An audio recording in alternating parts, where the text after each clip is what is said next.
Hola, Butaca de Fondo otra vez con ustedes. Esta vez tenemos a Miguel Ángel Vallejo, escritor sanmarquino, que nos visita con una serie de novedades importantes en su trayectoria, ¿no? La edición de una revista, un proyecto orientado a los niños, ¿no? Y queremos preguntarte, ¿no? Queremos situarnos en esa problemática que hemos estado hablando fuera de cámara, ¿no? La edición, ¿no? ¿Cómo y de qué manera y con qué problemática te has encontrado para la edición de tu revista? Bueno, primero, hola, no sé si sean buenos días, buenas tardes o buenas noches, así que hola. La revista se llama Altazor. Acá tengo, creo, el primer número. En realidad la revista se fundó en España hace ya 18 años. A partir de esta revista es que sale el sello Ediciones Altazor. Y esta es, digamos, la segunda etapa, editada en Perú. Una revista de escritores, es nuestro eslogan. Y la idea es básicamente esa, una revista cultural con un dossier de cuentos temático en cada número. El primer número estuvo dedicado a cuentos del fin del mundo. Hasta salió en noviembre del 2012, queríamos jugar un poco con eso. El segundo número fue tema de playas, que es el de verano. Y así, ¿no? O sea, la idea es mostrar también una revista un poco irreverente.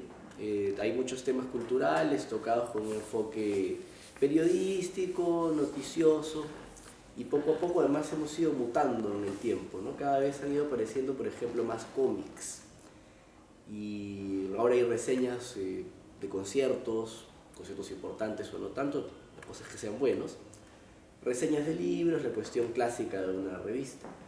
Digamos que esto es como un sueño. La revista sale pues de las intenciones del director de Ediciones Altazor, que es Willy del Pozo, y Pepe Donaire, escritor, también periodista como yo, y bueno, quien les habla. Misteriosamente los tres estábamos de acuerdo en casi todo, y cada reunión de edición era una maravilla, porque sentíamos que íbamos armando hechaduras, el número 1, el 2, el 3, hay un número armado hasta el 20 en nuestra cabeza. El asunto es el tema del presupuesto, que crean que comentaba. Sí, esa es la pregunta clave, ¿no? O sea, cuéntanos un poco tu experiencia en cuanto a la edición y el financiamiento y la distribución. Tú como periodista te encuentras con un amplio y riquísimo, digamos, en cuanto a su variedad de propuestas periodísticas, libros, revistas, periódicos, la televisión, los medios, ¿no? Eso es, pero el hecho que en bambalinas es el sufrimiento de buscar la forma de financiamiento de todo esto, ¿no? Claro, bueno, alguna vez, antes de sacar esta revista, por supuesto, llegué a soltar esta frase bien arrogante: hoy en Lima se vende una revista de tractores. Cualquier revista consigue auspiciadores en Lima. Hasta que me tocó a mí. Y sí, o sea, es cierto, la clave es el avisaje, la clave es la publicidad, porque en ventas es muy complicado recuperar, y esto va para periódicos, revistas especializadas, revistas magazine. Bueno, el asunto es conseguir los auspiciadores con una revista nueva que está posicionándose. Normalmente se requiere pues un gerente de marketing, una persona especializada con contactos además. Nosotros lo hicimos los tres a la heroica y hemos tenido algo de suerte en nuestro trabajo. Hasta ahora la revista ha salido gratis, ha dejado algunas ganancias, esperamos que esto siga creciendo y pensamos que es trabajar por etapas, ¿no? Consolidar el nombre de la publicación primero. Ahora, cuéntanos a nivel de historia, ¿por qué era España? ¿Qué pasó? ¿Cómo fue eso? Bueno, es que Willy del Pozo emigró a España a estudiar, y ahí pues salió una revista que sacó con un compañero suyo que dice él es físicamente muy parecido a mí.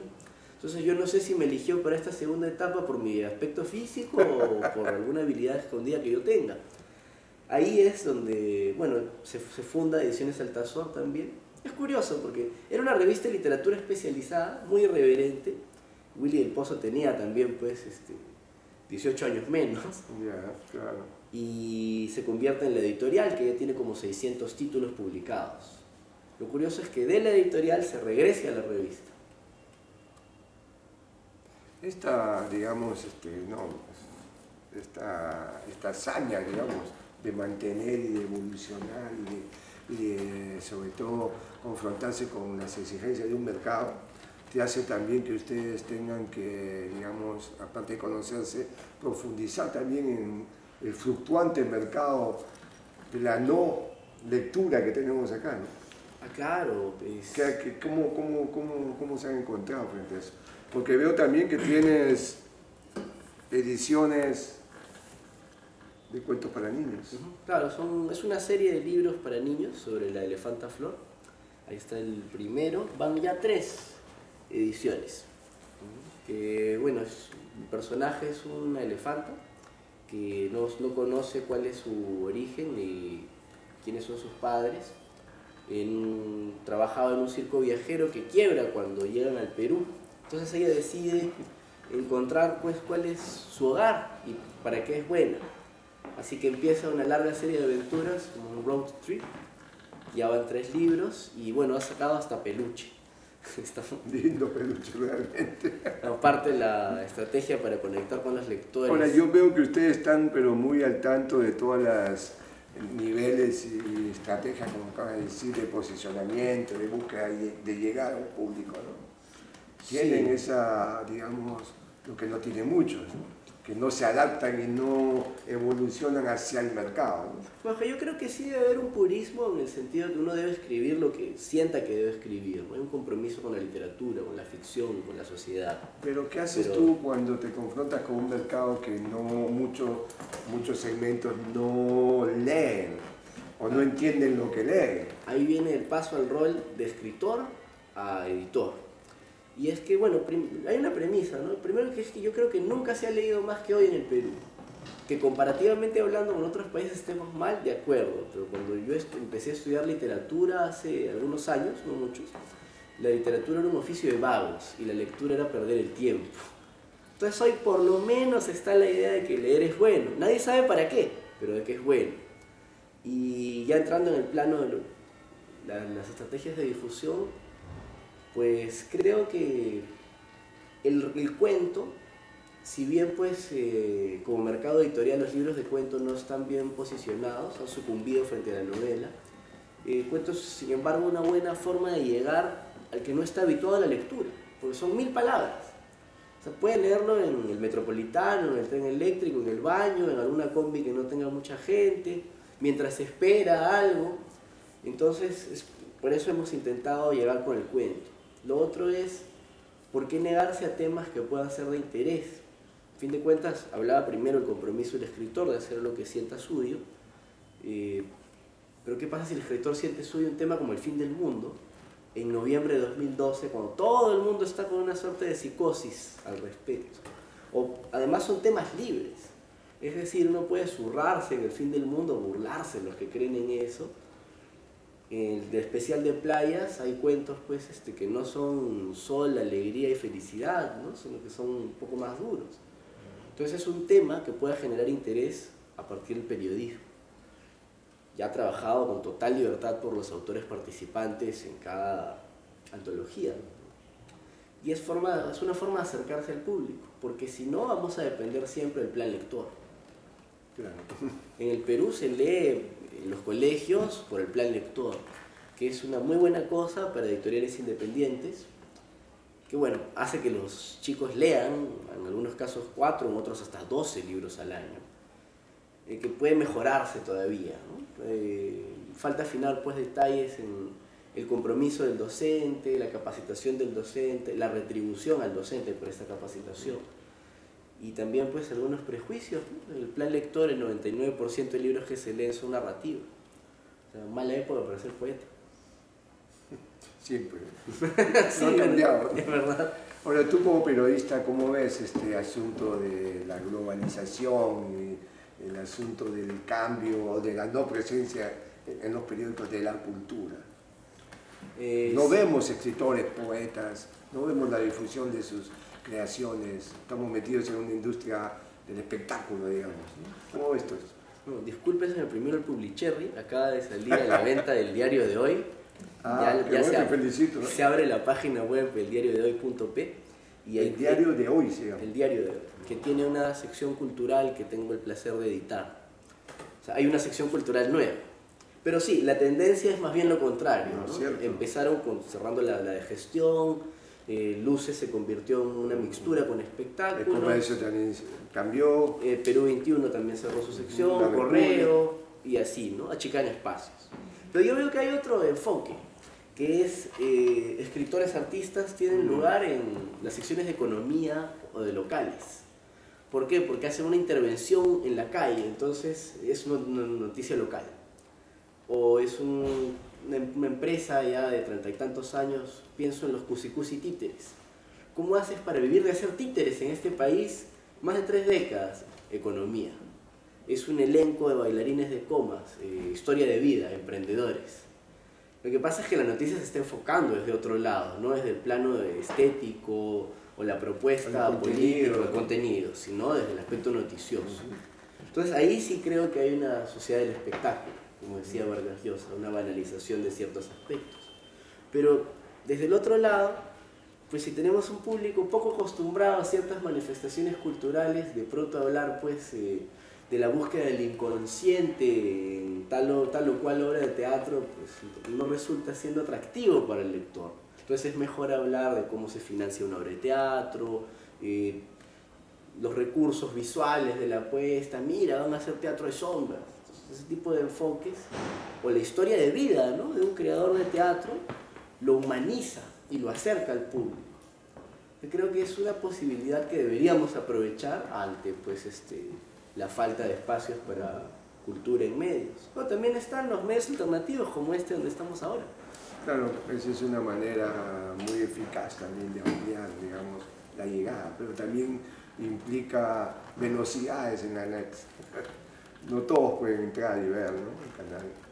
Hay una metáfora pesimista al respecto, es que si bien las redes sociales, los blogs, etcétera, facilitan el intercambio de información y además de opinión, porque la mayoría de blogs son columnas de opinión, no investigaciones, pues al ser tantos y al haber solo muy pocos posicionados, es como si uno hiciera difusión gritando en la calle. Es decir, lo van a escuchar algunos que estén pasando por ahí y los amigos. Buena metáfora. Pero es difícil llegar. Sí, claro, y encontrar, ¿no? Claro, y encontrar pues, una búsqueda de 4 millones de resultados. Imagino. Ahora tú, estoy viendo la carátula muy atractiva de La elefanta Flor busca su hogar, Miguel Ángel Vallejo. ¿Cómo entraste a esta literatura? ¿Cómo creativamente, cómo te motivó el escribir y el crear este personaje? Bueno, lo primero es, yo de niño no leía literatura para niños. Yo la descubro a los 16 años trabajando en una biblioteca donde había pues cientos de libros, y me acuerdo, es ya cosa de mi generación, las colecciones de ediciones SM y de Alfaguara. Entonces tenía mucho tiempo para leer y eran pues libros de lectura rápida, ¿no? 100 páginas, muchos dibujos. No me daba vergüenza a pesar de tener 16 años, ese da uno como que le da cierto roche. ¿Qué estás leyendo? Claro, ¿qué estás leyendo? Terror en el quinto B. Curioso. Y bueno, sin embargo me enganchó mucho la velocidad de esta literatura, ¿no? Y que había muchos casos de textos geniales. Gianni Rodari, Roberto Piomini, inmediatamente me enganché con estos dos italianos, que hacen pues textos que rompieron mi prejuicio de la literatura para niños, son textos sin moraleja, divertidos, con detalles delirantes, un poco escatológicos a veces, y empecé a entrar a este mundo. El año siguiente ingreso a estudiar literatura en San Marcos y descubro que la literatura infantil no existe en San Marcos. Perdón por decir esto en una página de San Marcos, pues la verdad. Y de pronto vi que no existía en el mundo académico. O sea, mi interés de hacer una tesis sobre literatura infantil se fue al diablo. Y entre otras cosas, hasta volver a trabajar en una biblioteca, en la Biblioteca Nacional. Y descubrí que había perdido mucho tiempo abandonando este gusto. Jugando un poco con mis lecturas, decidí, bueno, ¿por qué yo no puedo intentar hacer algo así? Y quise contar una historia de un personaje migrante, porque mis 4 abuelos son migrantes. O sea, mis 2 abuelos Vallejo son de Ollón, la Sierra Norte de Lima, quechua hablantes nativos, y mis dos abuelos Ameshima, mi segundo apellido, eran japoneses. Y obviamente ninguno pues tenía idea de qué diablos iba a encontrar cuando llegara a Lima. Entonces parte de la idea de este personaje migrante, un poco inadaptado, que además, bueno, creo que me di cuenta de esto después, puede engarzar bien con chicos de 8 o 10 años. Y el proceso de transmigración actual, ¿no? Claro, está evidente, ¿no? Sociedades pluriculturales, muchos niños viajan, son hijos de migrantes, hay encuentros, descubrimientos en los que uno se hace la pregunta eterna de la humanidad. Bueno, entonces, ¿quién soy yo? Pero a partir pues de una noción de cultura muy compleja. Y el personaje elefante. Siempre me han gustado las elefantes. Y además que es bueno, no es peruano. Para todo el mundo, pues claro, no es peruano. Es claro, global. Es global. Y quería que no sea un personaje peruano para que se le vea más raro caminando por el Perú. Claro, por el Lima. Interesante. A nivel de, digamos, de llegada a este libro, ¿cómo están difundiéndolo? No, cortesía del Plan Lector, ha llegado con mucho éxito a Ayacucho, que es la ciudad donde la editorial Ediciones Altazor tiene más presencia. A Trujillo, Huancayo, Piura, bueno, estamos intentando llegar a Cusco ahora, y bueno, en Lima. La cosa es el colegio, el Plan Lector, pero está en todas las librerías, se intenta hacer una campaña en ferias también, para eso, bueno, estos peluchitos que llaman la atención. Y no, puede estar echado parado. Claro, o así. Que se levante, es mediodía aquí. Está durmiendo, ¿no? Ya debe está para que salga. Bueno, yo estoy en deuda, ¿no? Porque como hablábamos antes de empezar la transmisión, y creo que se pueden hacer cosas en internet. Y estoy en deuda, tengo un Facebook, Elefanta Flor, un poco abandonado, en el que me gustaría colocar pues pequeños relatos de la elefanta, ¿no? Entre novela y novela, ¿no? Entre la primera y la segunda, entre el Perú y su viaje a la India, ¿qué hizo? Entre su viaje a la India y su viaje al Congo en África, ¿qué hizo?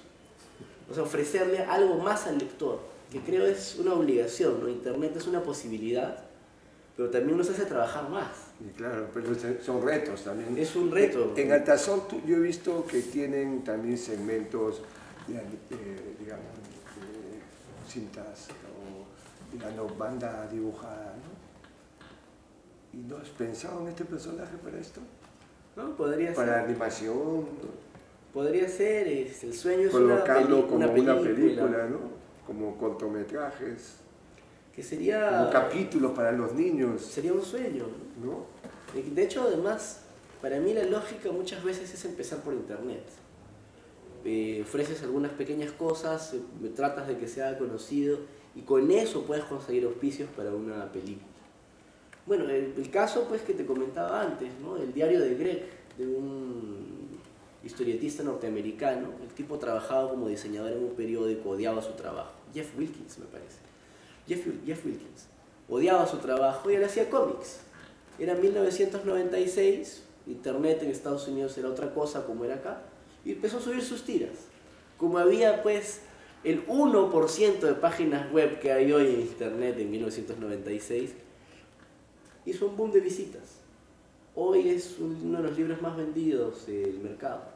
Tiene 9 historias del diario traducido al español como el diario de Greg, 16 millones de copias vendidas solo en Estados Unidos. Lo mismo pasó, bueno, no con millones, pero con el Cubi, ¿no? O con Bueno. Monos y Monadas, ¿no? Y vía internet difunden bien sus... Han regresado. Han regresado. Y tal vez sean más conocidos ahora que antes, porque los que los conocían de antes los siguen conociendo. Claro. ¿Qué piensas tú de todo ese, digamos, tipo de literatura o de creación aquí en el país? ¿En qué sentido? ¿La de cómic? Sí. Yo creo que estamos mejorando. De lo subterráneo hacia el mercado, ¿no? Es todo un camino, ¿no? Claro, bueno, hay más ferias independientes y bueno, las ferias comerciales que antes no había. O sea, antes literalmente cómic era sinónimo de fanzine en el Perú. O de lo que decíamos chistes, ¿no? Aunque eran historias de Superman o Batman. Claro, los chistes ya eran 70 viejos para atrás, ¿no? Sí. En cambio ahora siento que hay una producción independiente desde hace 15 años, por lo menos, que cuenta todo tipo de historias, no solo la historia local. Hay fanzines pues, de mucha ciencia ficción, ¿no? Y que además el nivel ha mejorado mucho. Bueno, hay revistas. Por un tema promocional hablaré pues de La Inocente Hecatombe, una publicación de Ediciones Altazor que duró 5 números y cuyo editor está colaborando con la sección de cómics de la revista Altazor. Pero hay muchísimos otros, ¿no? Y hay clásicos, pues pienso en Carboncito, pues que tiene ¿cuántos números? Lo que hacía Yace Sherman, dentro de los aspectos más comerciales, de la revista Pánico, que era excelente, eran cómics pues críticos, anarquistas, psicodélicos, y que llegó a durar pues 3 o 4 números en una edición excelente. Por no hablar pues de cómic peruano comercial, que hay bastante y cada vez mejorando el nivel. Creo que nos falta tal vez un detalle en la trama, falta un poco el guión, y tal vez crear un superhéroe peruano. Hay propuestas, ¿no?, de superhéroes peruanos, pero no han es que calado, ¿no? Para mí, y tal vez no debería contar esto porque es algo que quiero hacer yo, el superhéroe no es pues el supercholo, ¿no? El supercholo fue un momento el supercholo, o sea, a través del comercio, con todo el cariño del supercholo, él no es un superhéroe. La clave del héroe es el personaje que deja su comunidad, tiene un viaje a un lugar definido, desconocido, donde aprende habilidades nuevas hasta que alguna reflexión de ese aprendizaje lo hace regresar a su tierra para compartir su conocimiento. Y ese viaje es un proceso traumático, doloroso, donde expía culpas, donde explota ira. ¿No me creen? Jesucristo, Mahoma, Batman, Superman. Ahí están los superhéroes. En el Perú no hay eso, pues el supercholo era un pata que nadie sabía de dónde venía y no sabía qué superpoder tenía, y la clave de un superhéroe es tener enemigos. Conciencia de eso también, ¿no? Conciencia de un superpoder, ¿no es cierto? Responsabilidad con el superpoder, también. una debilidad y enemigos. Supercholo no tenía nada de eso. ¿Y el Cuy mágico? Es que el Cuy entra en la línea de Mafalda, ¿no? Que es, creo, una línea que está trabajada con mayor éxito aquí. Bueno, el personaje tipo novela, no es un superhéroe, pero es una novela que puede ser de humor o seria, ¿no? O de crítica hacia el Cuy.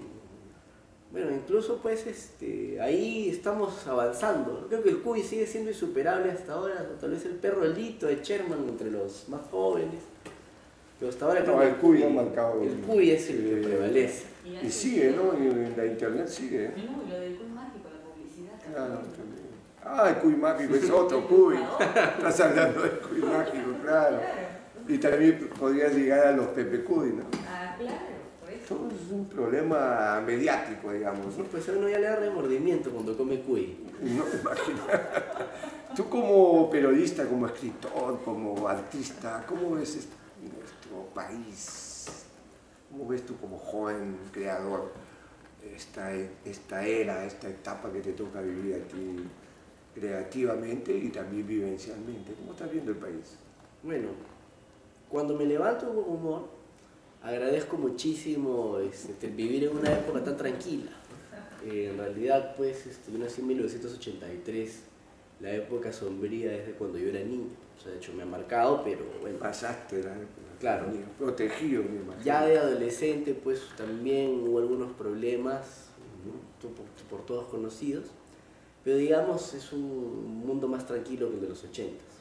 Y siento que, además, pues por el acceso a internet, ciertas comodidades, no es que vivamos en un país libre tampoco, pero al menos no son los 80s, hay ciertos crecimientos, lo que hablábamos del cómic, un estilo más limpio. Se notan influencias porque los dibujantes, los guionistas han leído cómics. En el tema musical, hoy uno va a un concierto de una banda adolescente en Barranco, chicos de 16 años, todos tocan bien. Y todos han escuchado un montón de música y todos tocan, todos pueden componer. En el plano literario uno puede decir, en el Perú no se lee, oigan, regresemos a los 80s. Hoy hay 100 editoriales independientes en el Perú y se deben vender 100 veces más libros que en los 80s. Hoy hay muchas más galerías que las 7 u 8 que había en los 80s, ¿no? ¿Cuántas galerías de arte habrá en Lima? 20 y tantas.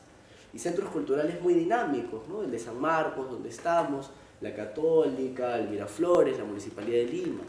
Hoy hay actividades en la calle posicionadísimas, ¿no? La Gran Marcha de los Muñecones, el Teatro en Villa El Salvador, Bichama, Arena y Esteras, Sijac. Con grandes teatros.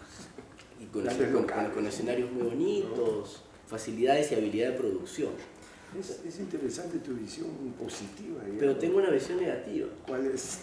Vamos a repasar lo mismo, ¿no? Hoy uno escucha estas bandas de virtuosos ejecutores musicales. Ya sé que te vas a referir. Pero no tienen nada que decir. Por eso. Yo creo que es un problema de que practican ese deporte que se llama fusión. Y no hay un contenido. Y al fusionar propuestas, digamos, de mercado, de éxito, los contenidos pasan a otro plano. Hay bandas ochenteras, por ejemplo, donde ninguno de los integrantes sabía tocar instrumentos, pero decían cosas que no escuchabas en la calle. María Teta hizo Sonido de Láser, que en paz descanse Carreño, este grupo bizarrísimo, Té de Cobre. Sí. Ninguno seguramente sabía tocar instrumentos, ni siquiera sabían cantar, pero decían cosas que no escuchabas en ninguna parte. O sea, hoy me parece genial La Mente, ¿no? Habla de temas de inclusión, de mestizaje. Eso lo escucho en la televisión. O sea, me encanta su música, pero me dice lo mismo que me puede decir un periodista cualquiera. En cambio, María Teta quejándose del machismo, buscando una cuestión pues, feminista contracultural en los 80s, eso no te lo iba a decir nadie en este país. Té de Cobre es el primer grupo que introduce el tecno electrónico en el Perú. Bueno, todos esos contenidos sí están en hardcore, en metal están, ¿no? Subterráneo. Hay todavía. Sí, ¿no? Pero digamos, esto se ve opacado, pues, ahora realmente es subterráneo. Porque es curioso, ¿no? Hablar de rock subterráneo del Perú de los 80s, 90s, bueno, ¿cuál era el rock oficial? O sea, eran pues 5 o 6 grupos. Claro, bueno, también tendríamos que hablar de las industrias culturales, ¿no? Que eso estamos profesionalizando. Claro, recién, ¿no? Y también la lucha porque el rock es cultura. También fue un eslogan, ¿no? Que me gusta el eslogan porque es verdad. Y que bueno, está claramente demostrado, claro. ¿No? Es una industria millonaria.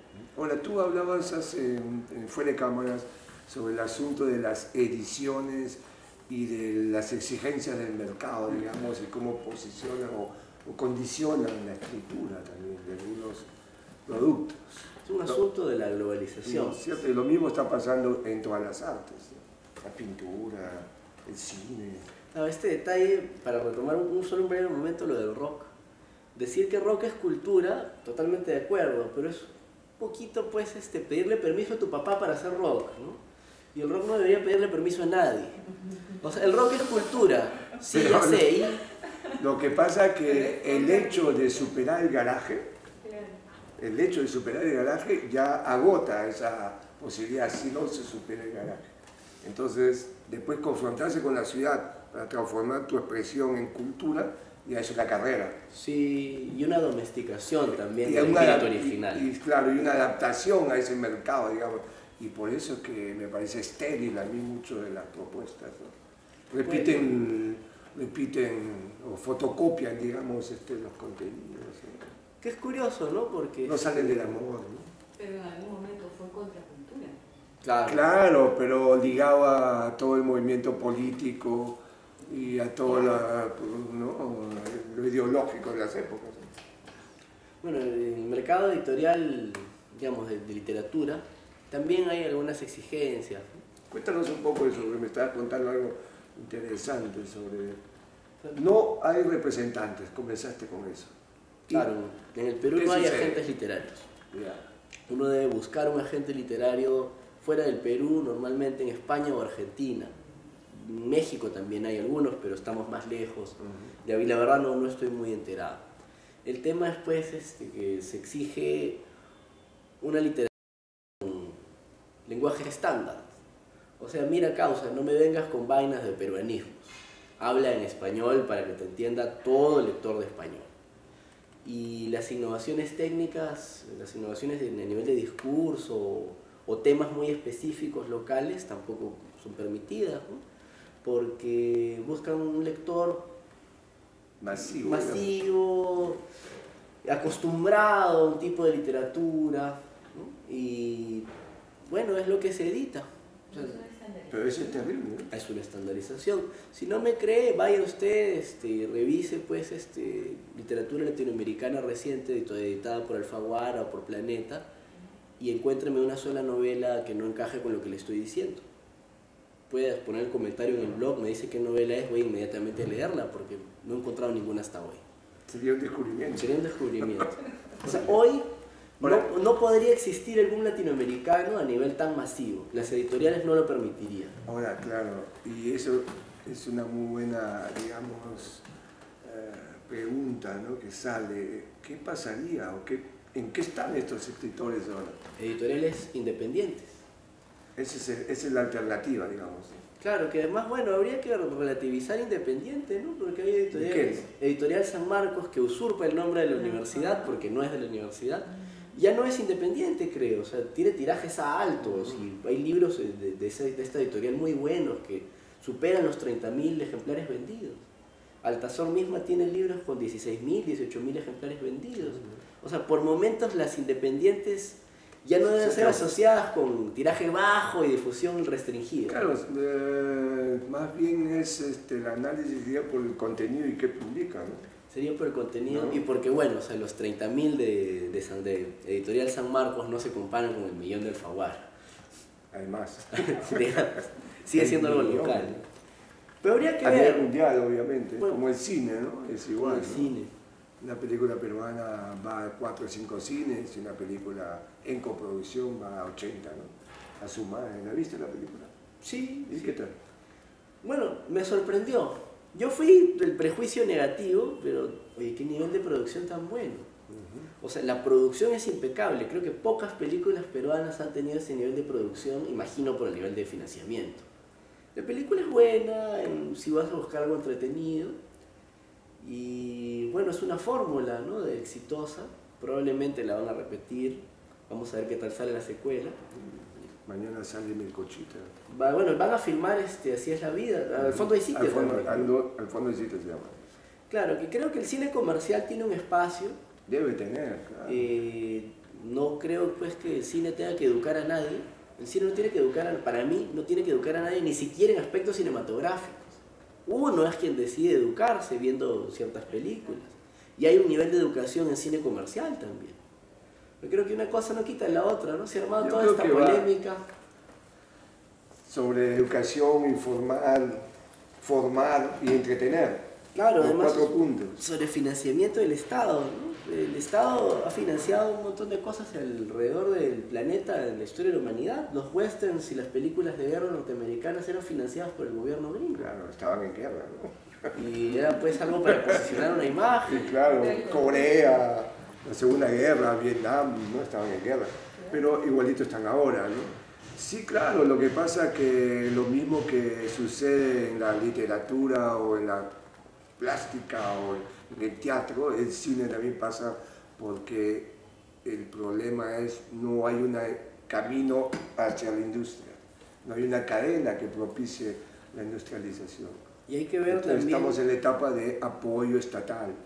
Es que también hay que ver que el cine independiente de alguna manera puede subsistir gracias al cine comercial. Es decir, el independiente es libre de hacer lo que quiera, no por eso tiene que ser de autor, puede hacer cine independiente de zombies, comedias, Los hay, ¿no? hay un montón, de hecho creo que son la mayoría ahora. Aquí el llamado cine regional es totalmente independiente, pero con pista comercial total, Sí, plena, ¿no? temas locales, ¿no? Y, terrorismo, monstruos, ¿no? Monstruos, mitos, serie locales, B, ¿no? Serie B, películas de hasta D, ¿no? ¿no? Y lo que está muy bien, aportan la a idea un público. es una cinematografía para posicionarse depende, pues, como un centro comercial de películas ancla. Un paquete de cine peruano, ¿no? Algunas películas exitosas, comerciales, eso puede impulsar el cine independiente. Incluso el cine independiente de autor, que es más difícil de entrar, porque suena el país. Película argentina, ¿en qué pensamos, no? Pensamos en las más comerciales, pensamos en Secreto de sus ojos, que ha sido tan difundida hace poco.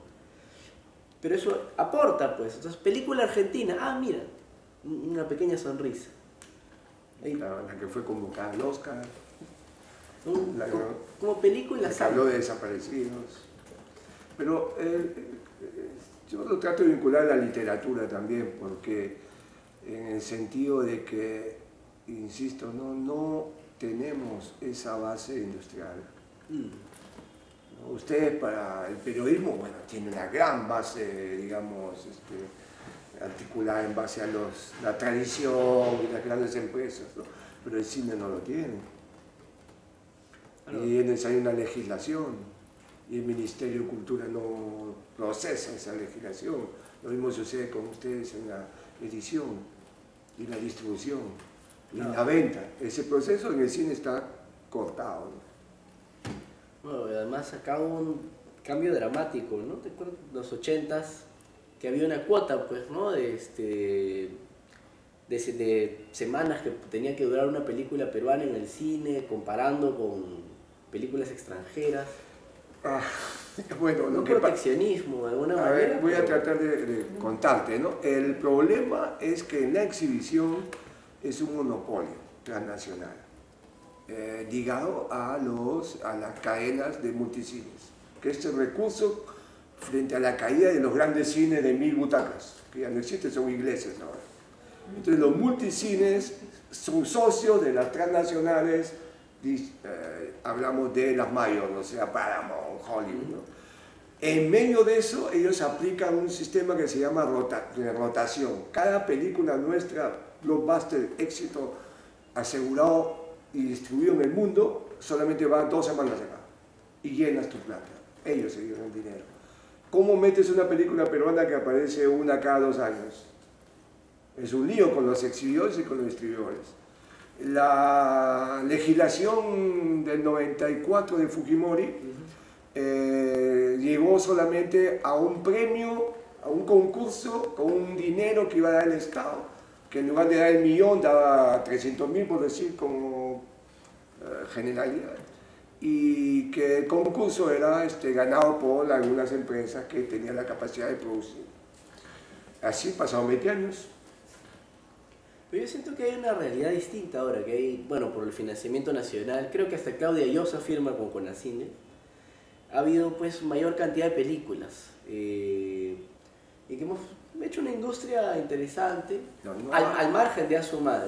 No hay industria.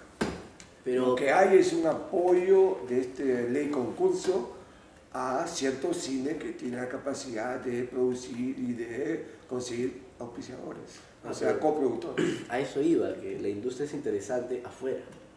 Películas peruanas ganan festivales europeos o norteamericanos, pero claro, acá no se ven. Ese es el problema, ese es el problema. Aparece una gran película comercial como Asumana con talento y todo, y rompe, pues ya pasó los 3 millones, nunca pasaba eso. ¿Cuál era la más vista antes? ¿La Fuga del Chacal? La Fuga del Chacal, después la de ¿Pantaleón? Pantaleón no fue mucho, sino extrañamente, porque eso es un producto político, Túpac Amaru. Túpac Amaru, claro. Rompió en su época con el gran cine Túpac Amaru, pasó el millón, pero pasó el millón, esta va en 3 millones, ¿no? Claro, ¿cuánto vale ahora una entrada? 14 soles. La entrada al cine en los 80 era baratísima. Claro, no ganaron nada, ganaron 2 soles, que es lo que costaba la entrada, un sol 90, no sé. Claro. Entonces, podías hacer el millón, pero no recuperabas. Pero ahora tienes YouTube. Claro, bueno, ahora la difusión ya es a otro nivel. Entonces, el paralelo con las otras artes es que tenemos un interlocutor, o sea, está el Ministerio de Cultura. ¿Tú cómo ves eso? ¿Funciona con ustedes, con los escritores? Con los escritores creo que no hay tanto contacto con el Ministerio de Cultura, ni con la Municipalidad de Lima, ni con nadie. ¿Por qué? Es la pregunta, el cajón, digamos. Lo primero, para que no suene a queja, es cosa de los escritores. Los escritores presentan algún proyecto, no. Entonces después, por eso, no me estoy quejando. Pero no he presentado ningún proyecto. Es bueno quejarse a veces también. Claro, pero no me han rechazado ningún proyecto. Que me rechacen ya podré quejarme, pero... Claro. Creo que es porque... No hay esa dinámica, digamos. No hay un acercamiento, más que un par de pliegos de reclamos me parece que hubo, pero nada del otro mundo. Y bueno, porque es una industria que puede ser rentable por sí misma, ¿no? Entonces, con perdón de Dios, los reconocimientos del Ministerio de Cultura son muy bonitos, pero la verdad, pues, ¿qué puede aportar un reconocimiento a una industria? A una persona, en homenaje a una trayectoria, como acto simbólico, por supuesto que sí, pero no me vas a hacer vender más libros porque me pongas una medalla. ¿Y en qué puede aportar el Ministerio de Cultura al rubro editorial? Pues el rubro editorial es un negocio sostenible, a veces hasta preferiría, creo, que no se meta, ¿no? Los impuestos, digamos, posibles impuestos o manejo del papel, claro, costos. Además, Es un trabajo solitario. Además, ¿no? trabajo editorial es un trabajo como una empresa cualquiera que vende cosas a un mercado poco acostumbrado, y el trabajo es hacer que el mercado se acostumbre y le guste la lectura. Entonces el Ministerio de Cultura podría hacer eso, pero ahí es la típica cuestión del Estado que se van a tirar la pelota. No, eso es trabajo del Ministerio de Educación. No, pero la educación está en manos de la Municipalidad de Lima, que tiene un excelente programa cultural. Ay, no, pero eso lo tiene que ver el Ministerio de Cultura porque es a nivel nacional. ¿Cómo se llama ese juego? El Gran Bolerón. Más o menos. Más o menos. Ahora, regresando a tus trabajos tan importantes y tan interesantes, ¿cómo avisoras tú? ¿Cómo, digamos, distribuir todo este trabajo, posicionarlo? Me dijiste en los colegios, pero a nivel de librerías, a nivel de manejo cotidiano, ¿cómo tienen planes Bueno, de mercado? afortunadamente en lo que es literatura para niños, creo que casi todo o todo el catálogo de Ediciones Altazor está en todas las librerías.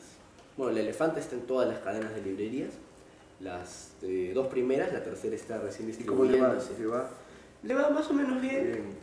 Es que es complicado, puedes competir con el diario de Greg, por ejemplo, ¿no? Pero es un reto que hay que asumir. ¿Se nota que me gusta el diario de Greg? Ya lo mencionó como 4 veces. No me están pagando por eso, ¿no?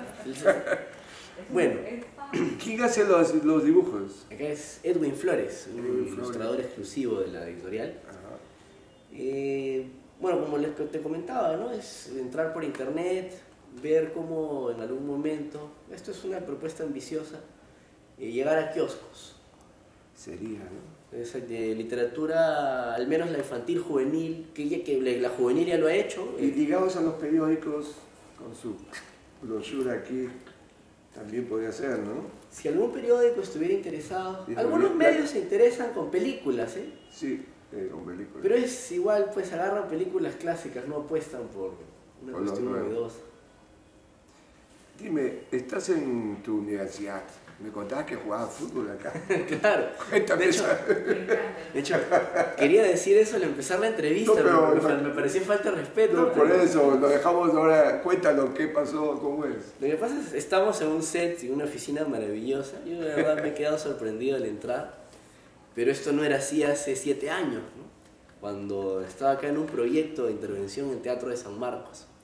El hangar, desván, ático, oficina, hoy bellamente decorado, era entonces solamente paredes y piso.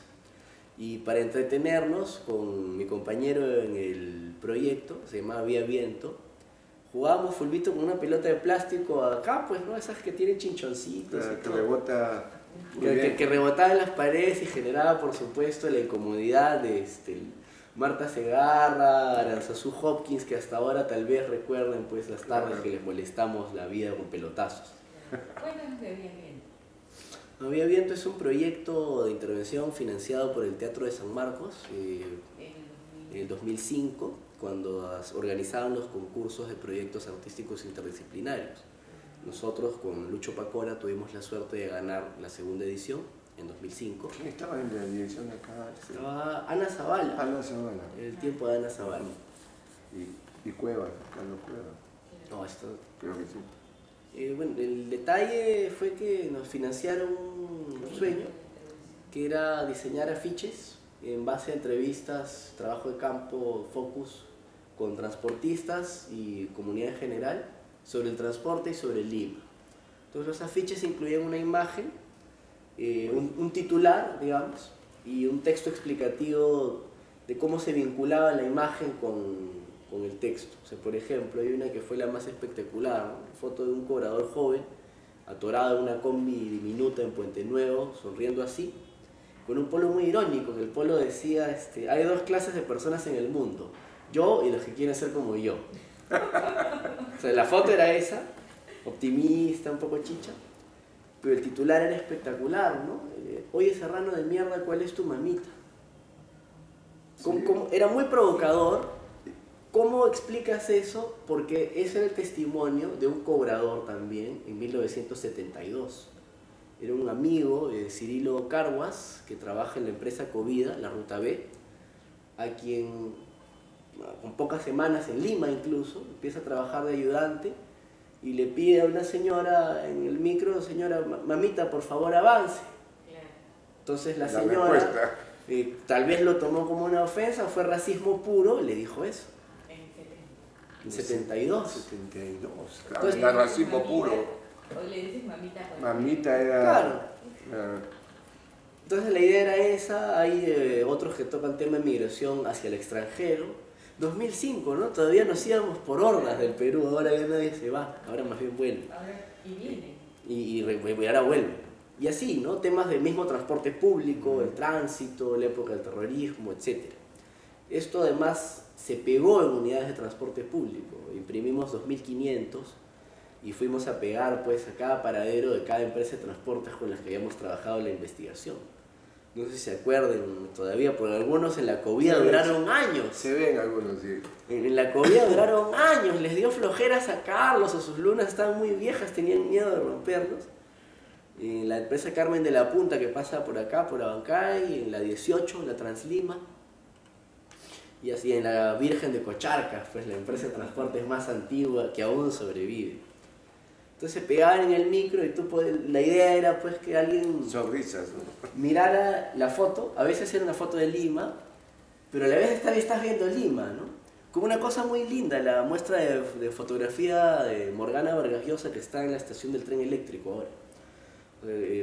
No quiero decir que yo lo hice antes, de hecho 1000 personas lo hicieron antes que nosotros, pero es más o menos la misma intención. Ves una foto de Lima, un texto de Lima, una frase provocadora y un poco de la historia. Cuando estás en el micro estás escuchando frases provocadoras, por ahí estás escuchando más frases racistas. Mientras que atraviesas todo ese Y gran escenario, digamos, ¿no? Claro, mientras ves la Lima real y la Lima de la foto congelada en el tiempo. Y a ver pues con cuánto hemos cambiado. A mucha gente le gustó, otros odiaron el proyecto, nos acusaron de un montón de cosas, lo cual me encanta, ¿no? Pues la idea era provocar. Y por último, ni Pacuaro ni yo somos artistas, así que no vamos a hacer carrera en este asunto. No eran artistas, eran bolsistas. Bolsistas. ¿Cuántos años tenían? Estábamos 18 o 20. No, bueno, fuera. Menos. Tenía 22 años, 22 él años. tenía 24. Y bueno, no voy a revelarles nuestro salario. Oh, ya conocemos ya. Era bolsista, asistente, alumno, apoyo del Museo de Arte. Ya. Y él estaba en prensa. Ah, claro. Oye, ha sido un placer estar acá contigo. Muchas gracias por haber venido. Te felicito por todo el esfuerzo y el trabajo que están realizando. Realmente es notable, es muy bueno. Y bueno, esperamos que regreses. Acá está tu universidad, tu canal, el espacio, cuando quieran. Encantadísimo, una entrevista muy bacán. Y prometo, cuando venga acá, ya no jugar fulbito. Ya no podría jugar juguito. Sí, ya hay muchas cosas que romper. Gracias. Gracias.